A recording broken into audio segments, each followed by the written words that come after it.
If you've ever believed that people with money have to have some sort of intelligence, the recent release of PokemonGO, which coincided with a meteoric rise in Nintendo's stock price, is all the evidence you need to realize that no matter what people do for a living, and no matter how much money they have, they can still be complete fucking morons. Here we go!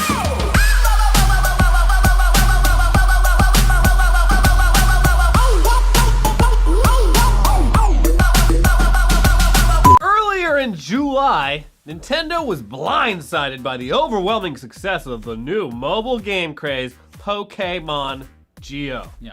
But how could that be? Yeah. I mean, everyone thought this game was going to be huge. Everyone knew, sure, maybe people didn't anticipate just how big it would become, but how could this be a shock to anyone, much less Nintendo, the company who created the fucking game and who obviously owns Pokemon?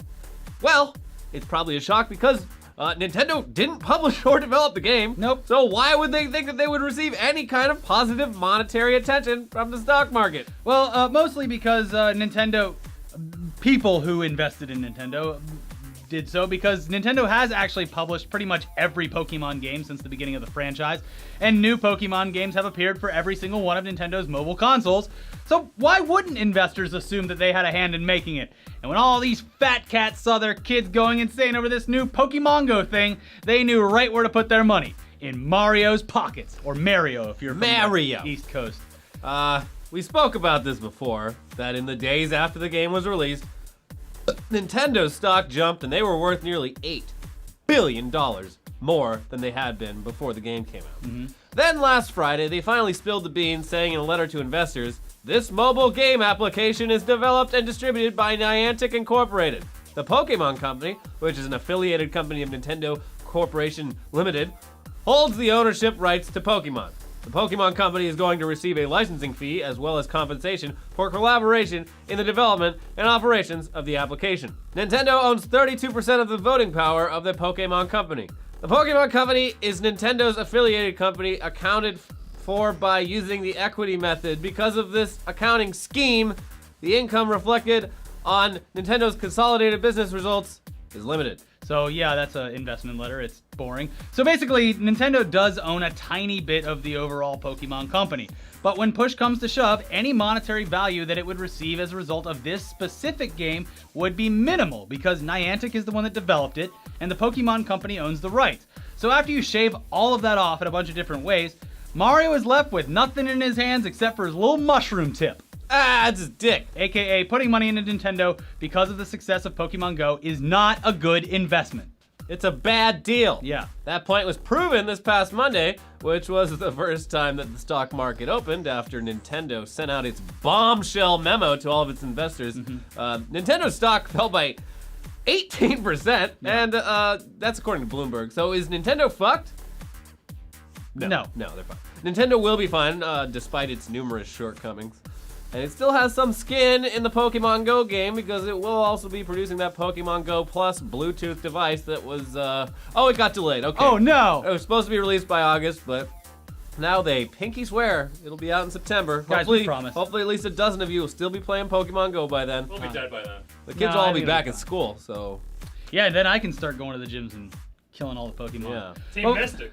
Before we stop talking about PokemonGO, which we promise we will eventually stop talking about. The show used to be about gaming. But even 3 weeks later, it's still great to talk about Pokemon for views because it's basically like putting PewDiePie in your thumbnail or your title. It is the gift that never stops giving. Philly D did what? Yeah, there are still numerous ways to cheat at the game that are still currently being developed. One of the most sinister happened this week, and it's the fact that people are using the site PokeVision, which we talked about in past episodes, and they're combining that with GPS spoofing apps on their rooted Android phones to trick the PokemonGO app into thinking that the user is actually located at the coordinates listed in the PokeVision app so that they could find rare Pokemon without doing any work. It's taking all the fun out of the game. Yeah. You guys, attaching your phone to a choo-choo train to mimic walking so you can hatch an egg, that's one thing. Sure. It's still dumb. Yeah. It's still cheating, but it's at least cute. Yeah, choo-choo trains are cute. Don't go to the lengths that some people are going to in order to take the entire fun out of the game, because then you're just being an asshole. Yeah. And you're wasting your time. So here's something that you can use that is sort of giving you an advantage, but it's T.U.G.S approved. T.U.G.S approved. So therefore, very ethical. Yes. It's an evolution calculator, which allows you to punch in the stats of your unevolved captured Pokemon so that you can see what it will evolve into before you go spending the candy you've earned by sending numerous clones to the meat grinder. Yeah. So we'll leave a description in the... Link in the description. Yeah, do with it what you will. Yeah. That damn professor, just savage. He literally grinds up the Pokemon that you send, puts them in tiny little balls. Stardust. Yeah, Stardust is hard to come by. That's the thing. That's why I buy the ball. I buy Pokeballs. Can we talk about something else? Anyways, let's talk about idiots some more. Like the guy who decided that the only way he could stick it to the man after claiming that a game company ruined his life was to drive through the front door of their business and then, well, that's it. He got drunk and then he drove, dumb, and then he drove through their office building and then he turned himself in. Nice. He blamed the whole thing on his video game addiction rather than his drinking, and that's the whole story. Yeah, it was Nexon in South Korea. Yeah. He was like a Chinese national too. He was just visiting I came there. to Korea for opportunities, and they ruined my life with these addicting video games. I know. I'll double down. I'll keep digging my hole, and I'll crash my car drunk through the front of their business, and surely, my life will get better. You know, I bet they're paying attention now. Pay attention, Nexon. So, I mean, I don't see how he could be that addicted when the guy in this next story continues to show how people with money aren't the best or the brightest. Like Hillary. Shibby's already drunk. So, No Man's Sky is coming out. We say it every week now after the Rocky Road release, and we still have no idea what it's about. I mean, I guess curiosity got the best of this guy with more money than patience, because believe it or not, he allegedly paid $1,300 to acquire a pirated copy of the game so that he could play it early. And just 2 weeks early, too. He's not even like Cartman freezing himself so that he can get... And it's probably all full of bugs and glitches that can't be patched, too. Anyways, he also posted footage of his unboxing to prove that he got it. He posted some descriptions to Reddit. But now he's posting gameplay footage of the game early to various video websites, including Dailymotion. Probably posting there so that it won't get taken down in stricter places like YouTube, which is kind of lame. I mean, sure, you can just not watch the videos, but to acquire the game early and then just put the whole thing up online, that's kind of weak. Maybe we're getting soft. I don't know. I think it's kind of weak. I do too. In response to this, Sean Murray from Hello Games, who developed No Man's Sky, had this to say on Twitter. We've spent years filling No Man's Sky with surprises. You've spent years waiting. Tell me about it. Please don't spoil it for yourself, sad face. Sad face. Now, guys, before we get into Shibby's incredible review, and I'm sure it's going to be great this week because he's already drunk for some reason at like 2 on a Friday, we've got some quick T.U.G.S squirts to get through, including the news that suck it, everyone who bought Disney Infinity. Bow! Yeah! Bow! All those little figurines are now just, well, they're figurines because Disney is officially shutting down its Infinity servers.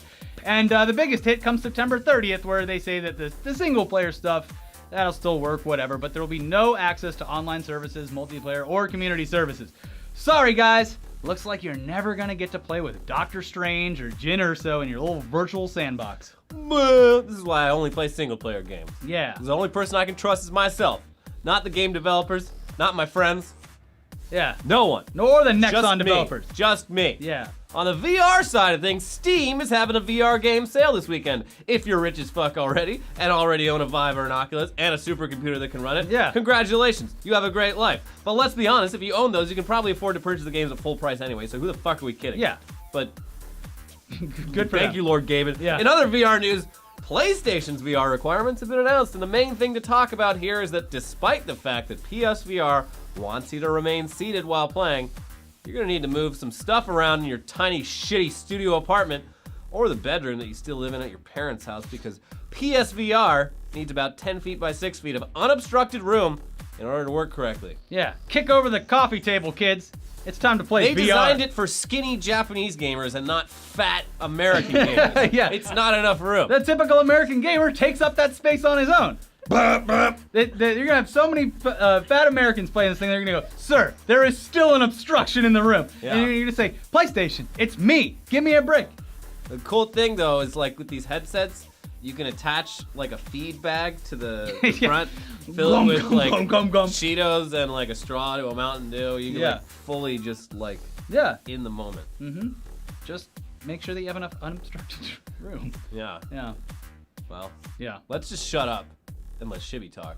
Because this week, for some reason, he's reviewing Fallout 4, a game that came out last November. Yeah. Again. How Have fun. Have fun. Yeah. Reviewing old games should be criminal. Here we go. What the fuck? Don't What are you ask. wearing? Get this off. Stuff. What was that? And this was a gift. That's not a scarf. Yeah, point it towards Jimmy because you can never hear him. There you go. Oh, okay. All the lip smacks. Fallout 4 is one of the I only like how you games. have the generic light beer. It literally just says light beer on it. It was actually bottled in Just see Wisconsin. the review. Right. Fallout 4 is one of the only video games Elliot has ever played. True. He's right. Single player. It must be said that the base game of Fallout 4 is incredible. True. However, in my opinion, the DLC for the game has been average. Far Harbor, did you play it? That is okay. Alright. Is the type of downloadable content that we the gamers want. However, unlike IGN sucking Bethesda's big veiny dick, What are you doing? the recently released Vault-Tec Workshop is lazy. We have had enough DLC that revolves around building shit. 4 of the 6 DLCs to be exact. It should be criminal that Bethesda is allowed to make this mistake 3 times. And then commit that mistake, that crime, a 4th time. $5 for a single question fucking junk workshop that is barely functional? What's going on? Paying $5 because running a settlement's really cool? Yeah, it's stuff. Obviously one of the best parts of Fallout 4, am I right? Let me tell you what, gamers, what you really want, you want to build one of those shits? Oh wait, underground. No, I don't. I'm so fucking lost. Talking about the Vault-Tec Workshop. Oh. I know what he's saying. I can translate this. Item limit is instantly hit. Floors and walls do not snap together nicely, and it's clunky to build anything. It's tough enough to waste time in the wasteland. However, I cannot recommend buying this, let alone trying it if you have a season pass. It should be not good, it's simply not good. Obsidian, at this point, is the only savior if the 6th and final Fallout 4 DLC sucks, that being Nuka World, to be released in August. Fallout 4 Vault-Tec Workshop is unexpired, lazy and clunky, just like PokemonGO. 0 out of the 10 quests that Preston will make you repeat for eternity since your settlers are too fucking to stop getting goddamn kidnapped by local mutants. Is that it? Somebody married this man. Wow. Ugh. You know, I don't agree with his presentation, but the real meaning behind it, I do agree with. The DLCs have favored fucking settlement building way too much. Who cares? You can't. It's a single player game. If it was a multiplayer game, I can't say I agree with his review, but I stand by his passion. Yeah. His passion We is need there. more men like that in America, and maybe we need one in the White House. Yeah, a man who just says whatever he wants, regardless if it Jimmy, comes what do out you in think any about kind of Mexicans? coherent way. What do you think about China? Vault-Tec. Okay. Right. Anyways, thanks, Shibs. But please review something that we can find a counter argument for on Amazon next time. Whatever. Just go watch our other shows. We have a new episode of Weekly Weird. It has a great thumbnail. Elliot, what's that one about? About people choosing their sexual mates just by looking at a fucking Rolodex of dicks. Cool. A roll of dicks. And then we also interviewed Matt Damon. I'm sure he loves being next to that other story. And then we have an episode of Tech News Day where Elon Musk, I'm sure he loves being next to that other story. He's going to be taking over the world, but in a good way, I think. Yeah. He's going to be doing fine. Good for him. So see you next time. And Shibby, what are you going to do the rest of the day now, since you're drunk already? Drive home. Into it. Straight to the game developer. Next on, here I come.